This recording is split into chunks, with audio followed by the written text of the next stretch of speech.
সুখবর সুখবর সুখবর। নমস্কার বন্ধুরা, আবাস যোজনার উপভোক্তার জন্য এসেছে বড় আপডেট। যারা এখনও পিএমএওয়াইজি আবাস প্লাস সমীক্ষায় অংশ নিতে পারেনি তাদের জন্য সুখবর।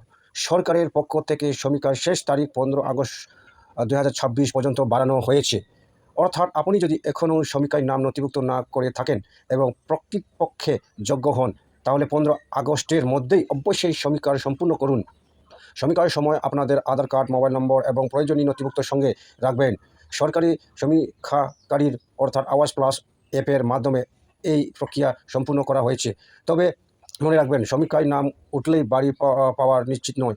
সরকারি নিয়ম অনুযায়ী যাচাই বাছাই এবং অনুমোদনের পরেই চূড়ান্ত সুবিধাভোগীর তালিকা প্রকাশ করা হবে। এই ধরনের সরকারি চাকরি ও সরকারি প্রকল্পের সঠিক আপডেট সবার আগে পেতে ভিডিওটি লাইক করুন, চ্যানেলটি সাবস্ক্রাইব করুন। যারা নিজেই সেলফ সার্ভে করতে চায় তারা আওয়াজ প্লাস অ্যাপস ডাউনলোড করে প্লে স্টোর থেকে, তারপরে আধার ফেস আইডি ডাউনলোড করে নিজেই সমীক্ষা নিজেই সার্ভে করে নিতে পারেন। আপনারা অবশ্যই মনে রাখবেন, নিজের অ্যান্ড্রয়েড মোবাইল থেকেই আপনারা করবেন, আধার কার্ড অনুযায়ী আপনারা করবেন।